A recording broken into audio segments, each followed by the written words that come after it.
What is up, Dragon Ballers, and welcome to the second player profile with me, Josh.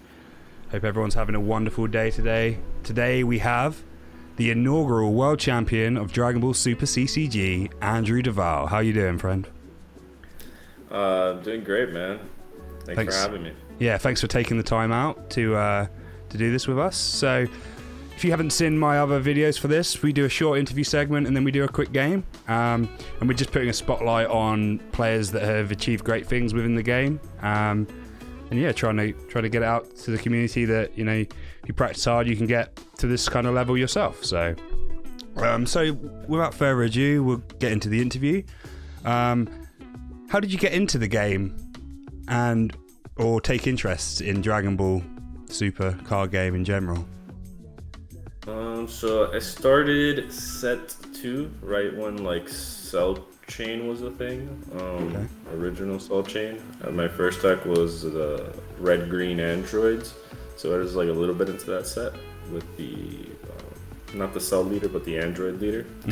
And yeah, I just kind of was a Magic player who saw the game from across the room, and I was like, I like Dragon Ball. And I had someone teach me how to play real quick, and I'm like, wow, this feels a lot like Magic. I think I can learn this pretty quick, and it looks really fun. So then I just, started playing, and before you know it, I was entering tournaments, and just, my competitive nature. Yeah, it's just history, I guess. So yeah, so you just saw it from afar, and then you luckily had a friend that could quickly get you into it, and yeah, no, that's great. So you've been basically here since the start, so that's amazing. So obviously we know that you were the world champ. What are your other achievements in competitive Dragon Ball? I've won a few tournaments like Gen Con, some local things, the regionals. Oh, of course, yeah. National. You were top of nationals, right, in America? Oh yeah, also I guess top nationals or won nationals. Yeah, I had a really good, I guess, competitive year last year where I really did really well.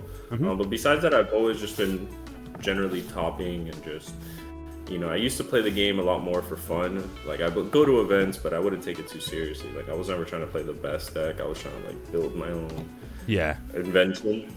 But then once I took it a little bit more seriously, like a year, like around the start of COVID, like right before that. And I just started playing the meta decks and perfecting them and tweaking them and making them my own, and then just playing a ton of games just to understand all my matchups.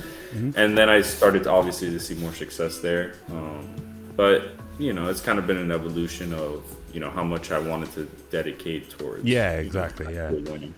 The more time you put into something, obviously the better you get. So and talking about that, how much and how do you practice? What's your general favorite way to practice? Do you practice online, or do you have local friends that you practice with? I either practice online most of the time throughout the week, because it's just the fastest way to get games. Yeah, convenience. Dragon Ball doesn't have the biggest community. They're obviously the ones that go to locals that do play. Usually my close friend Jonathan and Machado, PPG owner. Usually the most amount of testing I get in person is with them, and then maybe I'll meet up, say we're going to an event, be there a few days prior, I'll test with the teammates. Eric, Eon, Figs, all of those guys, and then we just kind of work on it from there. But I would say the majority of the testing comes from me online. Yeah. And I kind of just feel out the decks, tweak it, grind it. Yeah, just. Do you play just random players, or do you have certain people that you like to do pickup games with? Generally, it depends. If someone's available and they want to play, a teammate, then I'll play with them if I have the time, or if I'm in the mood to do so. But generally, I just play against whoever's online on Untap. I usually play on Untap. Oh, you play on Untap, okay. Yeah. It's just for one of two things. You don't want to have an echo chamber. Also, I think that's a big thing. that can happen sometimes in trading card games. Like you're all like, oh, this list is amazing, it's unbeatable, and this and that. I think you want to be able to get a wide range of opponents trying different things and kind of test your mettle against that. And you get ideas, you know, you're like, oh wow, this guy's playing this card, that card's really good in this matchup, I should consider that, how do I counter that, stuff like that. So you get a more, you know, vast I mean, I personally try to play online a lot and try and play against as many decks as possible, just because I find, I mean, obviously I'm not a top level player at your level, but I find the more experience I have with a deck, knowing my matchups, I feel a lot more confident, and the deck just feels stronger when I know what I'm up against, you know. 100%, yeah. That's the key to this game is as soon as you reach, I would say, competitive, you know, top level meta decks like, you know, tier 1, which there's usually, so far there hasn't been like one tier 0 deck, there's just been a few tier 1. Really having mastery of that deck is what separates you when it goes into these events, because you're going to fight against a lot of the mirror usually, which you have to be very proficient in and have a game plan for, and the other contenders, or you'll know your difficult matchups and what you need to do in them by then. Especially if you're playing like a meta deck, right? Because most people that do these bigger tournaments, they plan on how to play against those decks. So you have to be extra on your game when there's someone that's actually prepared for you, you know? Yep. Have you ever found that... You don't want to disrespect your opponents. Yeah. That's one thing I always tell my teammates. It's like, yeah, but nobody plays the deck like you play the deck when they play against me and stuff like that. I'm like, well, you should just assume that everyone's the best. Your caliber of opponent is going to be as good as me. I mean, whether it's the case or not, it's the best way of preparing yourself for the event. You have to play at a mindset that your opponent is going to also figure out the same things that you figured out, or play the matchup the way you think about playing. And if they don't, like, that's suboptimal, then you take advantage and you win that way. Of course. But you have to be prepared. You know, you don't want to go into You have to consider that everyone will know every move that you're going to play, and you have to know what they've got to counter, basically. And if you do, and if you can plan accordingly, then it's a lot better to play that way, I'd say. Yeah, there's a very strategic element to deck building and planning in this game because it's very consistent, and you have a 15-card sideboard to work with. Yeah. So you can sacrifice a matchup like I did with my Icarus. Like I sacrificed game 1 hand destruction just because. I mean, I need too many cards to win this. If I have a few and I don't see them, then I'm just making my deck worse overall. So I'll just quickly lose. Put it all on the sideboard. Yeah. And so you have to make your sacrifices. You have to understand where you're strong, where you're not strong, and make sure that when you're going into these tournaments, you have a very, very solid understanding of how you're going to play against certain things. That's very important. So it doesn't have to be a current deck. It can be a deck that's previously been banned or whatever. But what is your favorite deck you've ever played in the game, and why? Favorite deck I've ever played in the game was probably, there's two that really come to mind that I really, when I was having like a lot of fun, which is the original Red Frieza with the swap engine. Yep. I loved that deck. It was super fun. I splashed blue in it, and I had a great time at that event. But I think the one that tops that one that I think was actually like really, really good, although we weren't able to get a win with it, well, we got to like top 4 or something. We ran a little unlucky. It was the blue-black Hirudegarn. Oh, yeah. That was like Jonathan's creation. It was super, super fun deck where you would like play the Demigra, Overrealms. I think I've seen you mention that in other interviews, actually. Like that potentially, if you could make any card, you might make a Hirudegarn card. But obviously, we can't divulge into that. I'm sure all that sort of stuff about that is super secret. But lock and key. Although I do believe the card that I designed will be released in the next set. Oh, in the Zenkai set, the first set. Yes, it should be in there. I think they said it was set 18. Don't hold me to it. But I believe it's set 18. Oh well, there you go, guys. There's a little bit of insight. Are you excited to see your creation come in? Is it going to help you? I'm assuming it's something you're going to want to play. I'll want to play it for sure. Whether it'll be the best strategy, maybe. I mean, it's a strong card. I didn't design something that would be boring. Hopefully, people like it. How hands-on were you with it? Did you design it in full, like the wording and everything? It was sort of like it was within the parameters of what they could do. At first, I wanted to try and do a leader. They said make it a battle card. So there you go. Spoilers, it's a battle card. Oh, there you go. But then basically from there they gave me options of, hey, which character would, these are the characters that we're looking to put in the set. Which of these characters would you like? I was like, oh, okay, I'll do that one.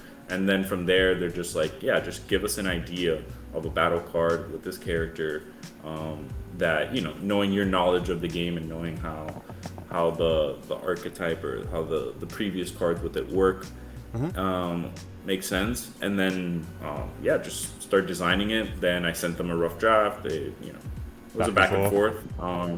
And then eventually we got to a nice solid finished product. And awesome. I'm excited to see if they made any other tweaks to it and their playtesting. Is there going to be anything on the card that symbolizes that it was created by the world champ, or? I don't know. I did put my initials in it, in the name. Okay. So if they kept the name, it'll be like character name, starts with an A, D. Yeah. So cool. You'll know it by that, I guess. That's one thing I try to throw in there, but I don't know if they'll put like a little special trait or something, championship or something. Yeah, that'd be awesome. But I mean, congratulations on that. What an opportunity. And that's a cool thing for Bandai to do, to be honest. So yeah, it's super, super awesome of them. So here's a fun little one. You don't have to disrespect any of your teammates or anything, but who is your hardest opponent that you faced? Who's your nemesis? General? Yeah, within the game. Oh yeah, that's definitely Justin. I think he's definitely beat me more than I've beat him. So oh wow, every time we play him, it's a really tight game. I think the last 2 times we've played, it's been like a draw, which has kind of been like pretty funny. Yeah. But I usually have the best games against him because I think. What's his surname? Sorry, just for people that don't know him by his first name. Justin Rios. Justin Rios.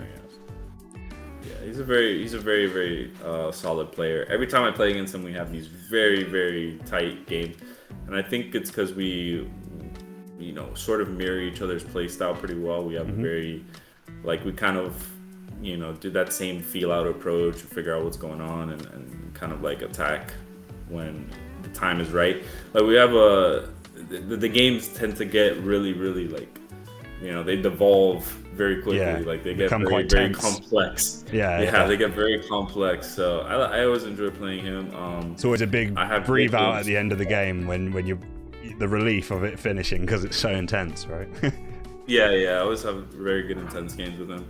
But a lot of the opponents that I've played in my team and across the tournaments, they're all very fantastic. Good players. They're all very, very good players, and I learn a lot.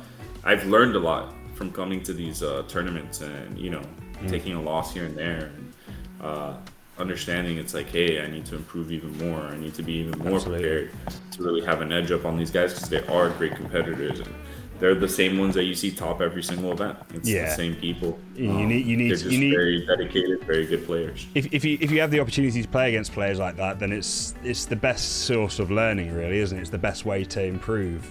Because if you're just rolling people constantly, like you said earlier, you're not really learning as much. You learn way more from a loss than you do from a win, I find. So. Yeah, that's definitely true. You can adjust way more after a loss, and that's what makes you really, really look and reflect and be like, okay, I needed to do this, and this, or I needed to prepare better. I needed to do that. It becomes more of a reflective. When you win, sometimes it can be like, well, I did what I needed to do, but the losing is what really gets you that spark. Yeah, I agree. I get quite motivated from a loss or draw. I try and figure out what I did wrong personally, and then come back and try and unimplement any mistakes that I've made. And I find losing is a really good remedy for if I'm bored of the game as well, because then I'm suddenly like, oh, well, now I've got to think about why I lost and stuff like that. So Yeah, actually, sometimes I go into events and I'll take, if I'm feeling a little lax, like I'll take like a game one loss, and then I'll make it a point to come back and win game two and three. Like I don't win that many game ones. Like I don't 2-0 people that, that I will say I do a lot of my best work in games two and three once I kind of understand the player, understand what they're doing, and play accordingly. So I adjust pretty well. So you use the game one to feel out then, is what you're saying? Yeah, I do. I mean, obviously, if you win, you play to win, of course. But yeah, of course, sometimes you can run into things, and I think this happened to me at Worlds, which is not the ideal place to do it. I just ran into a secret, lost my game. Yeah. But I made it like a point after that to just like really be like, okay, let me really focus here, play my game. Make sure that I don't give my opponent that free of an edge. And I was down a game, so that was too risky and stuff like that, So that was a match loss.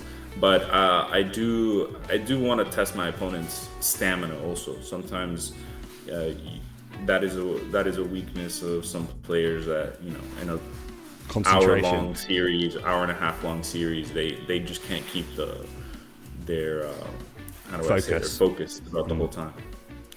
So a game three sometimes can feel a lot easier than a game one because of that. So there's a lot to it. That's a very interesting way of looking at it. Actually, it's really, really, really great insight. So, which card do you think should be banned in the current roster of cards? Banned. I mean, there's a lot of great cards. The one that comes to mind is just the most toxic deck right now, which is the Bulma deck. So like her little thing that brings back super combos. That should. Oh yeah. The Videl. Yeah, that's pretty powerful. Yeah, but besides that, I don't really think that there's anything that like. I mean, I do think. I think 7-drop Cell also probably shouldn't exist. But I think if you're gonna have 7-drop Cell be so accessible, you might as well just play Gogeta 7. Like let that guy reign free. Yeah, right? of course. I mean, but do two rolls make a right? Huh? Yeah, because I mean, if you're saying, well, I can Soul Chain someone on turn 5 and they don't have an answer. I mean, I guess that guy has deflect or whatever, so it makes him harder to deal with the Gogeta. Yeah. But I think that those types of effects too early in the game can really lead to some, if you're gonna have it, might as well just. Yeah, I mean the Cell starter deck seems very, very much like finish the game on turn 5 kind of deck, right? And that's kind of what they went for with the design, I guess. Yeah. I mean, but I don't know. I don't know. I mean, green hasn't been good for a while, so I don't want to take anything away. Yeah, no, of course. It's hard to say anything bad about green when they have struggled a lot. So yeah, I think it's just if they're gonna follow a design philosophy, for example, like a card I think shouldn't have been banned was 10-drop Fu. Yeah, because that stops the game at 6 energy, right? And a card that isn't banned is Turning the Tide. Yeah, Turning the Tide should definitely be banned in my opinion. I love the card. I do play blue myself as well, but the card it's like a ruiner of fun, I call it. It's like you'll play a tense game with a blue player and then they'll just drop that and they'll either win or lose. It's kind of like, I don't know. Yeah, I mean, I'm okay with the philosophy of game-ending cards past 6 energy and stuff like that. Yep. Maybe even 5 is fine. I thought that was the reason they banned Gogeta, because it was too early in the game for that type of card. Like I think if the Cell came out for 6, it would probably be fair. But 5 true. Maybe in other words, I would like to understand their philosophy on that. Yeah, because I think if you're gonna have game-ending cards, just have them all. Have a plethora of options. If you don't want them, then just ban them all. Yeah, no, I agree. Because their effects are just too powerful, single-handedly just winning the game, literally turning the tide. Yeah, exactly. The card the name is what it says in the tin, isn't it? I mean, you actually answered. I mean, I said I was going to further to that question and ask you which cards shouldn't be banned and errated, and I'm guessing you're going to say the 7-drop Gogeta with the logic behind it. You just gave the answer to 7-drop, but even more beyond that, I think it's 10-drop Boo. I think 10-drop Boo is. People say it's bad for the game. I think it's good for the game because there's certain strategies that is hard to combat without a card like that. I think that's why Bulma is prevalent now. Yeah. Because, well, you took away removal with Secret Identity, and you took away a game-ending card against them in 10-drop Fu. So now, you're just forced to slog through a game where they can mill you out, they can out-resource you. It's not very... And same thing against like decks like Hatchiyak. It's like, well, yeah, if my deck isn't good against Hatchiyak, and I don't have 10-drop Fu to really close it out, how do I win? Yeah. So I think that's kind of the issue, is like, well, these cards also, while they may seem unhealthy, kept a lot of things in check and keeps the game from going too long. Which I think is a problem. I agree. Because it's 70-minute rounds for a best of 3. Your likelihood of getting 3 games in, even at top speed, is quite slim, really. If unless the decks are fast-playing decks and you're finishing early, it's quite difficult to get best of 3 in 70 minutes, which is also a very long time, in reality. Yeah, I felt that as well. I've gone to games into time at nationals and stuff like that. I mean, it is what it is. We play by the rules that they've given us, and try to get, put ourselves in a position to win. And game enders like that kind of make it a bit easier to adhere to the time rules, though. Don't you agree? Yeah, I agree. Because, I mean, instead of the game ending on turn 9, it ends on turn 6, potentially, if you have the card. So I think it's just like, okay, you had this much time to either counter this card, because there are answers to things, or play around it, keep yourself in a position to where you don't lose to it, or I basically, you've had sufficient time. Your deck has had sufficient time, right? Here's this card, and then deal with it. Yeah, if you don't have an answer, you lose, essentially. Yeah. No, I agree with that premise, honestly. Yeah. So just one more question, and then we'll get into the game. What's your opinion of the state of the game in general? And how do you want the future to go regarding competitive play / card creation? It's quite a broad question. It's a loaded one. The game right now is in a good spot. I think in terms of meta, you have a lot of different decks that can compete against each other. I definitely agree with that. We're seeing a lot of different decks. Especially after the latest ban list, you're going to see a lot of different overruns. You're going to see a lot of different strategies in general. So you have more deck building freedom. I do think that their card design is okay. They are leaning very heavily into archetype-based decks, which kind of makes decks of the past a little bit... The problem with printing too much archetype-based stuff is that usually the archetype is locked to a leader. Let's take Gamma, for example. Gamma's a very, very strong deck. It's locked basically to that leader. You can't replicate that strategy in any other blue android leader. You can attempt, but it won't be the same. So you're basically forced into playing that deck with its cards that just came out of the new set. Good for business, obviously. We have good product moving forward, but it does leave, like, if I wanted to play my Android 21 leader and I've been waiting for Android support, and I'm looking at some of these cards and I'm like, they just don't really match what I want to do. Yeah, it doesn't. So it's good to have I mean, some of them are okay in the archetype, but it's obviously with a hyper focus on the leader and the decks that they're trying to put out in that same set. So it's good to have cards also that are very how do I say, staples, staples, generic cards that can be used, generic cards, across board. Yeah, so that older decks are not like, feeling like, for example, the Baby Unison, the new one that came out. That's a great example. Fantastic card. It will strengthen any red deck that can utilize free cost unisons, I think. Really. Exactly. So you want people to buy the product so they can build the new cool decks, and then also buy the product, right, so that they can help bolster their old decks that they love. And just continue to play them, assuming they haven't been banned. yeah, of course. So you'd like a bit more balance, maybe a little less archetype, a little more staple cards. More draft box type things, where we're just kind of giving you a toolbox and here you go, use it how you think is best, instead of we're going to give you an archetype of 40 cards, you choose the last 10, because that's it's a little bit less fun as a deck builder. So finally, any shout outs and plugs to any people that maybe you're friends with that create content, anything like that? Yeah, for sure. I want to shout out PPG. They've been, throughout the whole time that I've been playing, DBS been very supportive and helping me, kind of reach my potential. Fantastic. Getting up there. Very, very, very thankful to them. Universe Z, all the homeboys, Jonathan, Marquise, Figs, the Hill Twins, Joshua, Justin, all of those guys that are there in the group chat and also very supportive, bouncing ideas off each other. And in general, I always like to thank the community for keeping these events alive, keeping the discussion.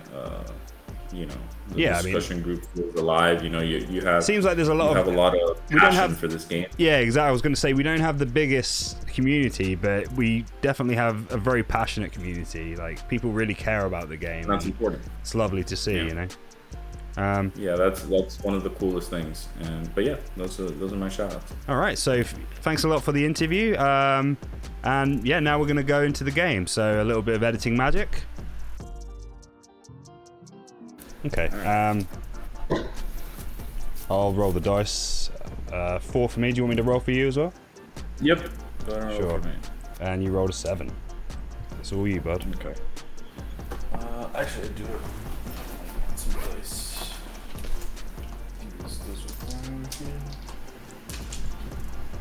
These. You see those well? Yeah, that's fine. Yeah. Okay. What did I roll? Well, you rolled a 7, so you go first, if you choose to. Well, no, I guess you have to in the rules. But yeah, this is just a casual 1v1, guys. If you're still with us, thanks for watching. Andrew is playing. We're both playing set 17 decks, and Andrew is going to be playing Gamma today, and I am on Fearless Fighter. Kept 3 in my hand. I actually really like that deck too. I just don't have it built right now on paper. Yeah, I mean, I've worked fairly hard on this one. It's quite a difficult deck to balance, I think, because you have to. I mean, I'm sure there's a million ways to make it, but it's pretty much just the Gohan's just so powerful. It's insane. Yeah, no, it's definitely that's the main guy for sure. Oh yeah. Yeah, very fun deck anyway, regardless of if it's good or not.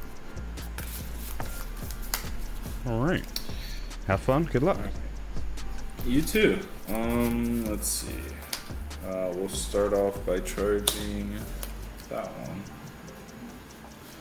and I'll play. Oh, look. Game loss. My life.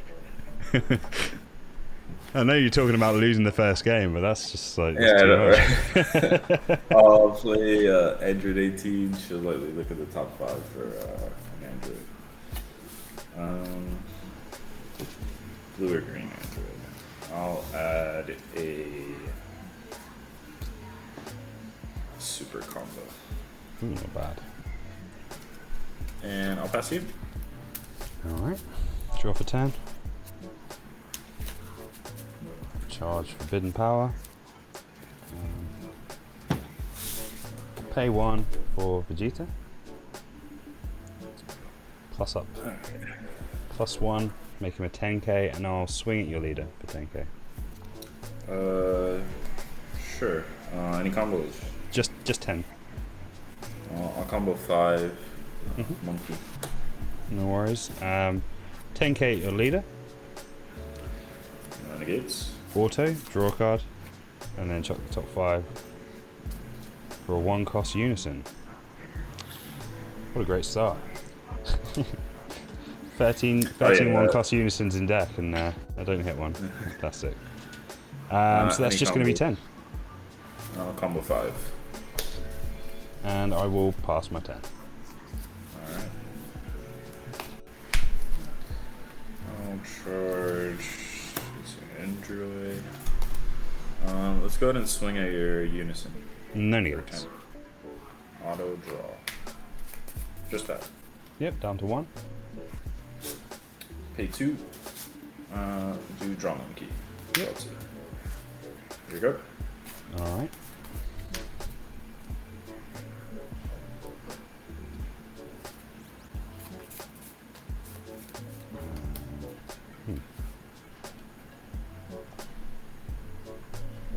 Plus up. Swing at your leader for 10k. No negates and no combos. I'll take it. Swing at your leader. No negates. Auto, take a life. Set the top 5. Well, not the greatest, but it's something, I guess. That's just going to be 10 for that one. I'll take that as well. And then auto a draw for Vegeta hitting the drop. It would actually feel really bad if I played that.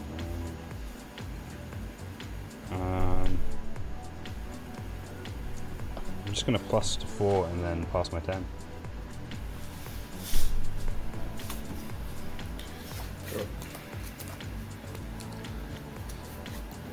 Let's charge that one. I think. Do this. Let's start by swinging at your unison. For 10. I'm going to use release from evil on your leader. Auto the drop. Just 10. That was to unison, correct? Yeah. Yeah, down to 3.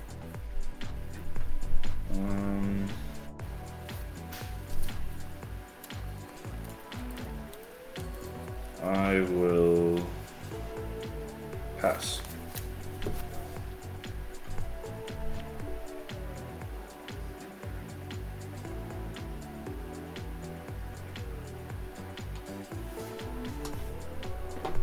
I will plus up to 4.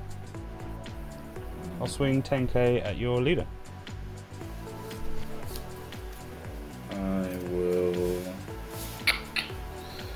I'll combo with Realm of the Gods, Beerus Destroys, go to 20 and draw a card.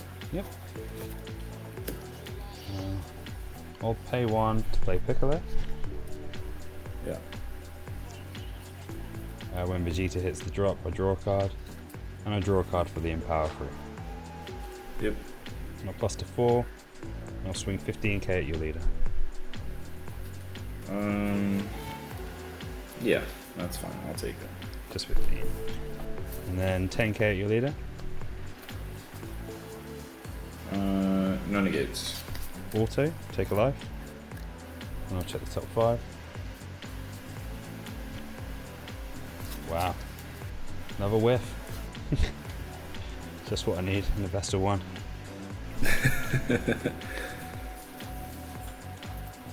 And that's just going to be 10 for that one. Yeah, I'll take it because I cannot find a unison. So.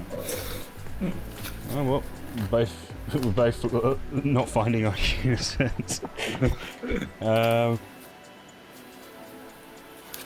Yeah, and I guess I'll pass 10.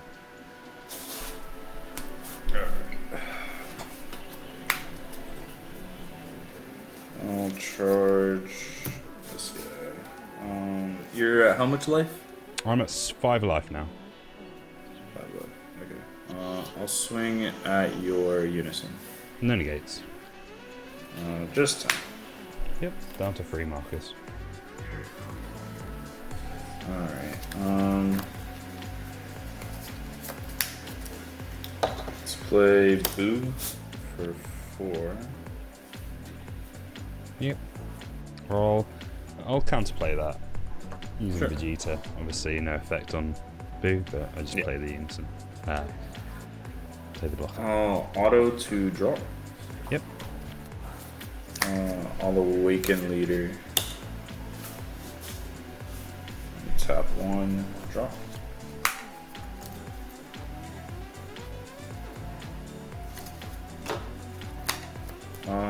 Let's swing 20. How much markers is your unison at? Piccolo's on 2 markers. 2 markers. Yeah, we'll swing at your leader. I will block. Sure.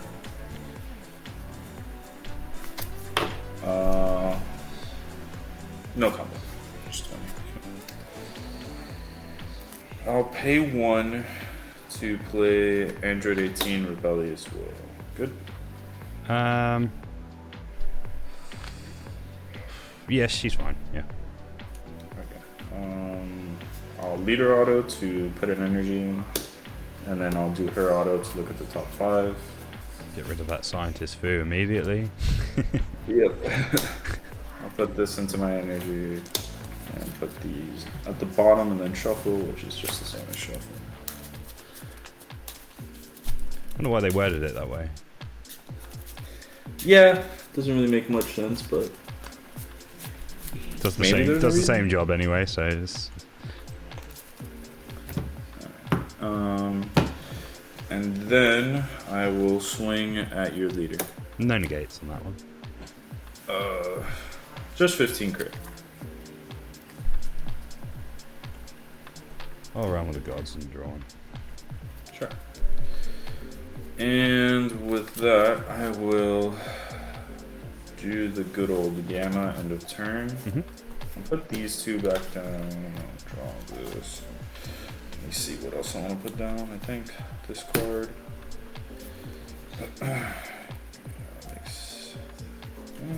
Maybe not that one. Yeah, sure. Pick it up later. And then No, don't pick it up later. Just leave it in your energy, it's fine. Yep, here you go. Alright. On your main phase, I'll untap blue and a blue. Yep.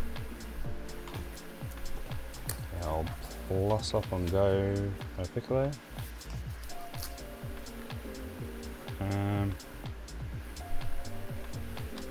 I'll swing 15 at your leader. So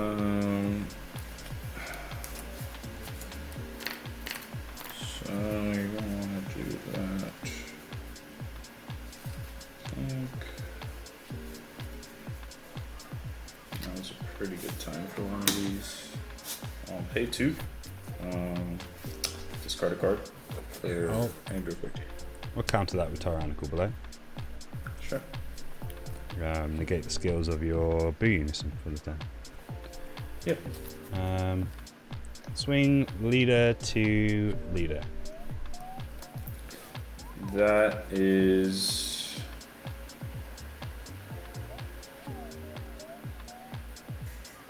fine. Auto, draw a card. Set the top 5. Probably whiff again. Oh, no, I didn't. I will play Vegeta. And the rest, I'll KO your free drop 17. 18, sorry.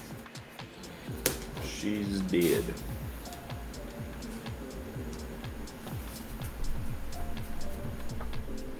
And then I'll awaken. Stand 1, draw 1. And I'll power of a Super Saiyan and just rest your 2 drop. Good. I will leave it at 15. I'll send you in.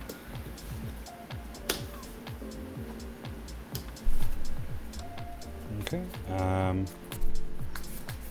I'll pay free. Yep. Let's play Gohan. Yeah, I'll KO your 2 drop. I've got 4 unisons in play. Yes, sir. And I'll -3 to give my leader and him 25, and he gets triple attack. 25 at your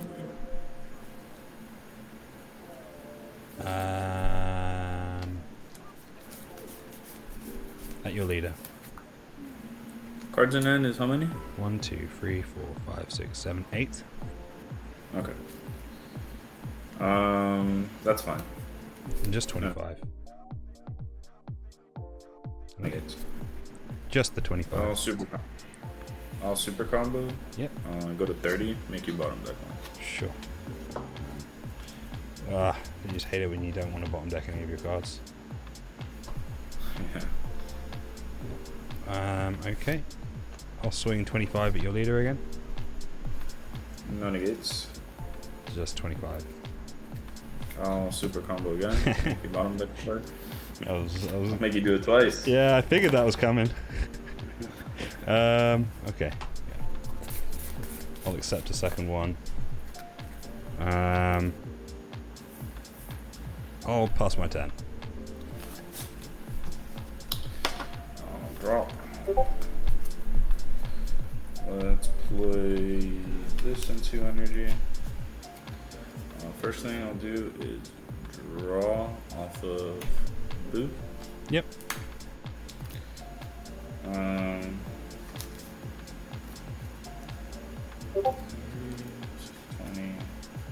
It's not really necessary. Attack with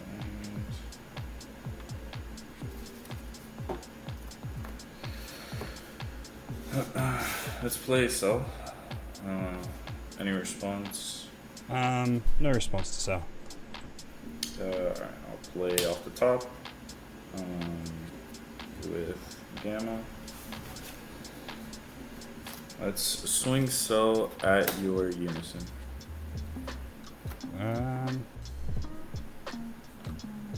No negates. Just 30. Yep. To 1. Let's swing Boo at your Unison. I'll pay 1 for post. Sure.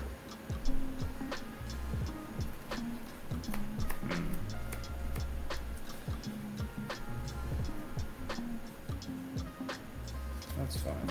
I'll swing Cell at your Unison and I'll rest my leader.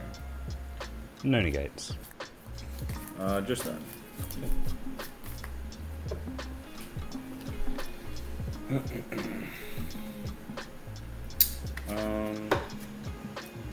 I'll do this android leader effect to replace. Yep. And then its effect for the top 5.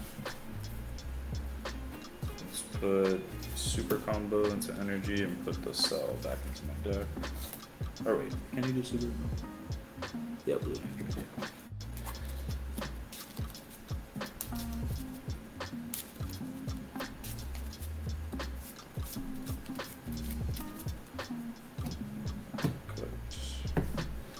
And then end of turn, I'll lift these 3. Yep. Draw a card. And then I'll put down 1, 2, and 3. Then untap 1. Here we go.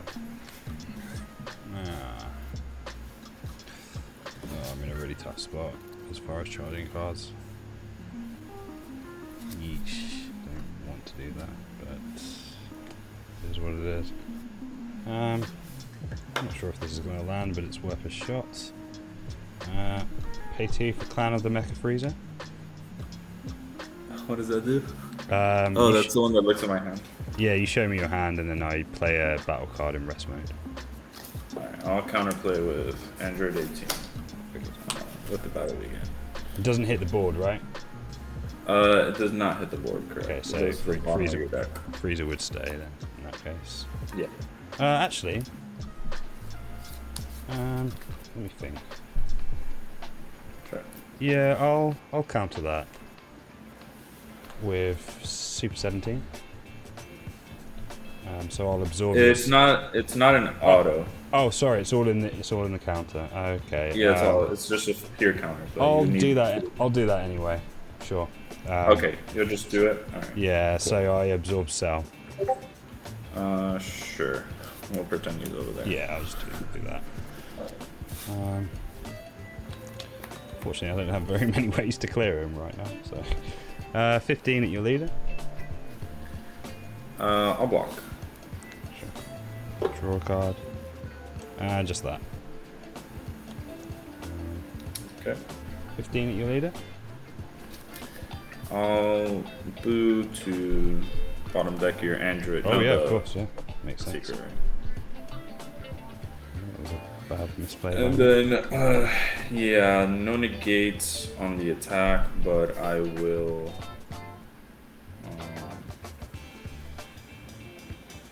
Yeah, no negates. Just 15. Combo 5. Sure. With that, I'll pass then. So he goes back to drop, I think, right? Yes. Draw for turn.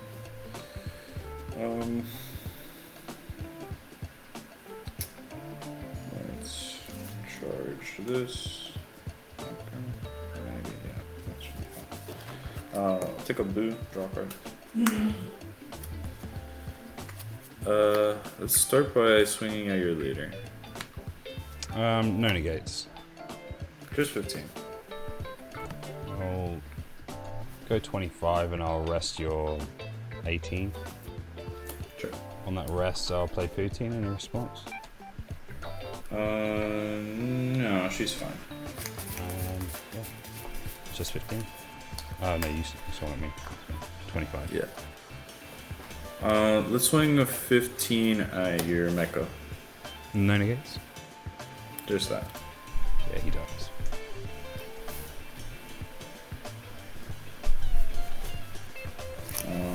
I'll pay 2. Do I want to do frame or I guess we can do cards in hand is Just free, actually.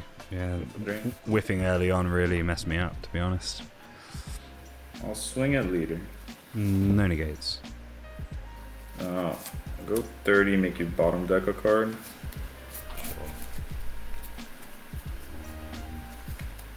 And then I'll arrival Android 16 in response. No response to him, no. Except for Poutine. Poutine will rest him. And then you discard a card. Yeah, I already did. Yeah. Okay, so that's going to be 30 double. Yep, I'll take it. I'll play sell Yep. leader to get the energy back. Swing at your leader. Yeah, no negates. Yeah, just 30. Unfortunately, I think this is going to be a short-lived game. Ooh, excuse me, I need to do that. Yeah.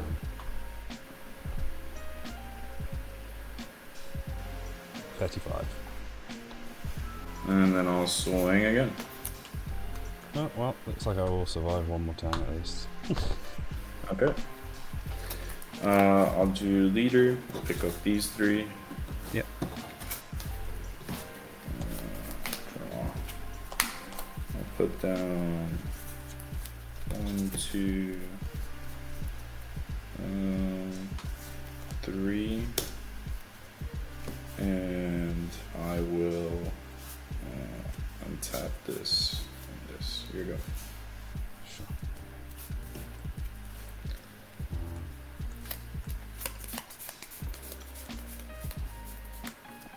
Yes, I charge.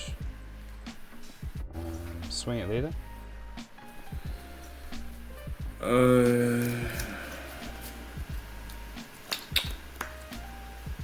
Yeah, I'll block that. Auto draw. It's just going to be 15 on that one. Okay. 15 at your leader. With Frieza. Frieza. Got it. That is fine. Just No 15. negates. I'll combo a draw monkey. Yep. I'll pay 4. Yeah. Play Gohan. Yep. Kills everything. Yep. 1, 2, 4. Well, 5 things. So yeah, that's everything. I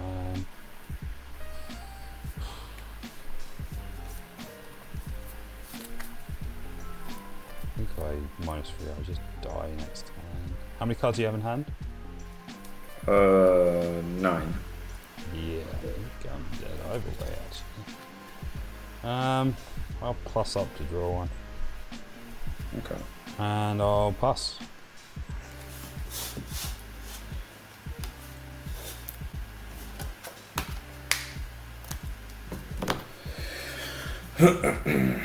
I'll charge this because I don't even want to do it this turn. Take a blue, draw a card.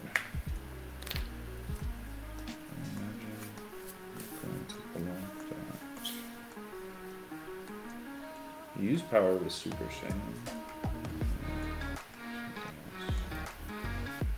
You have 2 in hand? Yeah, just the 2. Alright, we'll start with leader or your leader. Play 1 for Freezer. I will allow it. Appreciate it. I'll swing 20k at your leader. I'll pay 1 for Forbidden Power, and then I will block. Sure.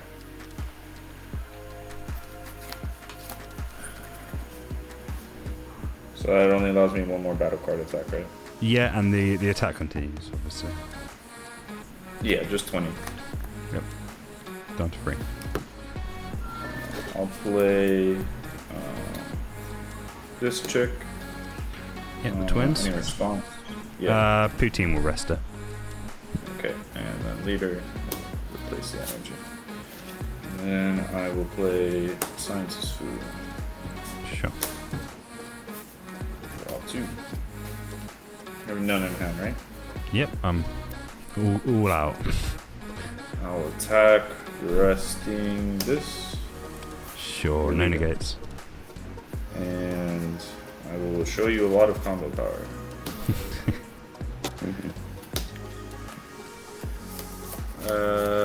Let's see, how much do I need?